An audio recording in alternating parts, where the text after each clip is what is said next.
Welcome to one and all.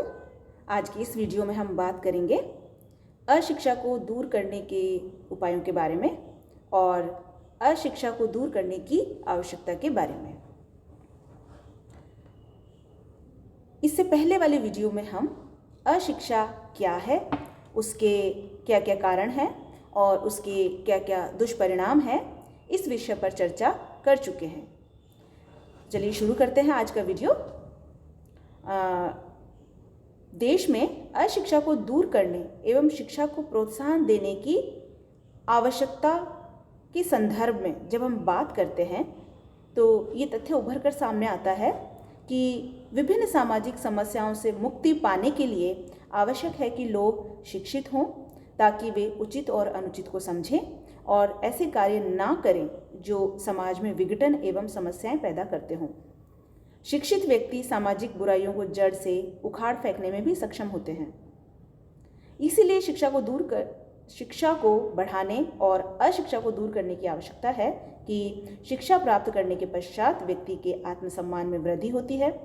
शिक्षा व्यक्ति के ज्ञान में वृद्धि करती है और ज्ञान अपने आप में एक शक्ति है। गरीबी, बेकारी तथा आर्थिक समस्याओं से मुक्ति पाने के लिए अशिक्षा को दूर करना अत्यंत आवश्यक है। परंपरा, रूढ़िवादिता तथा अंधविश्वासों से मुक्ति पाने और इनके स्थान पर वैज्ञानिक दृष्टिकोण को विकसित करने के लिए आवश्यक है कि अशिक्षा से छुटकारा पाया जाए। सभ्यता एवं संस्कृति के विकास के लिए भी अशिक्षा को दूर करना आवश्यक है। देश में समाजवादी व्यवस्था की सच्चे अर्थों में स्थापना करने एवं न्याय वितरण के लिए शिक्षा का प्रसार करना आवश्यक है। समाज में परिवर्तन लाने के लिए अशिक्षा को समाप्त किया जाए, क्योंकि अशिक्षा परिवर्तन के मार्ग में रोड़ा है, जबकि शिक्षा ही परिवर्तन का एक सशक्त माध्यम है। आज का युग औद्योगिक युग है। देश में अधिकाधिक औद्योगिकरण करने एवं यंत्रों को चलाने के लिए शिक्षा एवं प्रशिक्षण होना अत्यंत आवश्यक है। और प्रजातंत्र की सफलता भी तभी संभव है जब लोग अपने अधिकारों एवं दायित्वों से परिचित हों, उन्हें संविधान का ज्ञान हो और इन सब के लिए व्यक्ति का शिक्षित होना अत्यंत आवश्यक है। स्वास्थ्य की दशा उन्नत करने के लिए भी शिक्षा का प्रसार आवश्यक है। कृषि में प्रगति एवं वैज्ञानिक साधनों व विधियों के प्रयोग के लिए भी शिक्षा का होना अत्यंत आवश्यक है। साथ ही साथ कुटीर व्यवसायों की प्रगति के लिए भी शिक्षा का होना अत्यंत जरूरी है।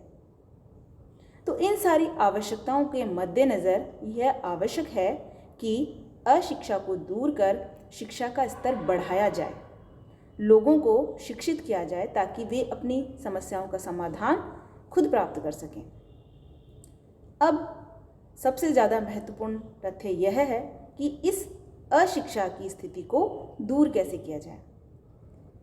अशिक्षा को दूर करने के उपायों के बारे में जब हम बात करते हैं तो उनमें सबसे पहले जो उभर कर आता है वो है कि लोगों को अधिकाधिक निःशुल्क शिक्षा दी जाए, शिक्षा का प्रचार प्रसार किया जाए और साक्षरता को बढ़ावा दिया जाए। शिक्षा को अनिवार्य बना दिया जाना चाहिए। लोगों में प्रचार प्रसार तथा शिक्षा के प्रति रुचि एवं जागृति पैदा की जाए। स्त्री शिक्षा का प्रचार किया जाए। घर में जब स्त्री शिक्षित होगी तो वह बच्चों में निश्चित रूप से अच्छे संस्कार पैदा करेगी और उन्हें शिक्षा के उपयोग और शिक्षा के महत्व के बारे में जागरूक कर सकेगी। विभिन्न सांस्कृतिक कार्यक्रमों के द्वारा गांव में शिक्षा का प्रसार किया जाए। शिक्षा पद्धति को रोचक एवं रोजगार उन्मुख बनाया जाए ताकि अधिकाधिक लोगों में शिक्षा के प्रति आकर्षण पैदा हो सके। शिक्षकों को भी प्रशिक्षित किया जाए ताकि वे गांव के लोगों को शिक्षा के महत्व के बारे में बता सकें। विभिन्न अनुसंधान केंद्रों की स्थापना कर ऐसे साधन ढूंढे जाएं जिससे शिक्षा का लोगों में सुगम तरीके से प्रसार हो सके।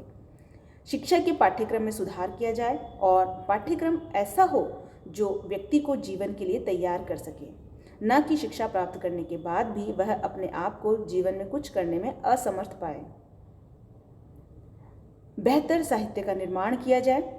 पुस्तकालय, वाचनालय एवं चलती फिरती गाड़ियों की संख्या में वृद्धि की जाए, जिनमें बाल व मनोरंजन साहित्य के अतिरिक्त सामाजिक, आर्थिक, राजनीतिक, धार्मिक, शैक्षिक, बौद्धिक, सांस्कृतिक, ज्ञान संबंधी जानकारी देने वाला साहित्य हो।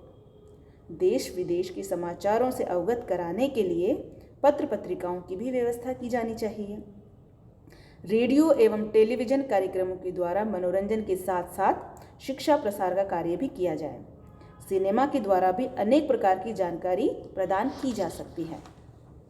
देश में प्रदर्शनियों, क्रीड़ा केंद्रों एवं अजायब घरों की व्यवस्था की जा सकती है और इनके माध्यम से बेहतर शिक्षा लोगों तक पहुंचाई जा सकती है। गांधी जी ने भारतीयों के लिए बुनियादी शिक्षा की योजना प्रस्तुत की थी। इसका उद्देश्य शिक्षा के साथ साथ हस्तकला एवं उद्योग सिखाना भी है, ताकि बच्चा अपनी बनाई हुई वस्तुएं बेचकर ही शिक्षा का खर्च निकाल ले एवं उसमें स्वावलंबन की भावना पैदा हो। बुनियादी शिक्षा मातृभाषा में ही दी जानी चाहिए।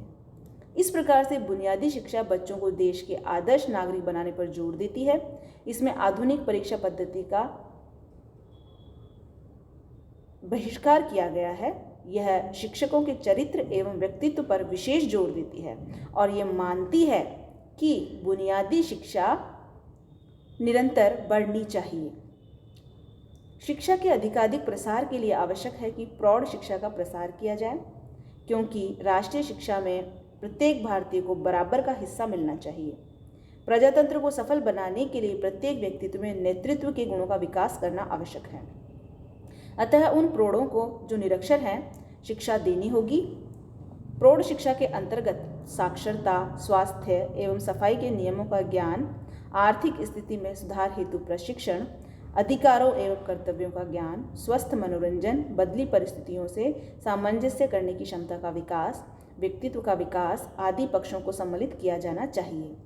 यह शिक्षा केवल प्रौढ़ पुरुषों तक ही सीमित न रहकर प्रौढ़ स्त्रियों एवं युवकों को भी दी जानी चाहिए। प्रौढ़ शिक्षा के लिए चलचित्र प्रदर्शनी, लोक नृत्य, लोकगीत, भजन, कीर्तन, पोस्टर आदि का प्रयोग किया जाना चाहिए। इस प्रकार के उपायों को अपनाकर निश्चित ही देश में साक्षरता की दर को बढ़ाया जा सकता है और अशिक्षा की दर को कम किया जा सकता है। धन्यवाद।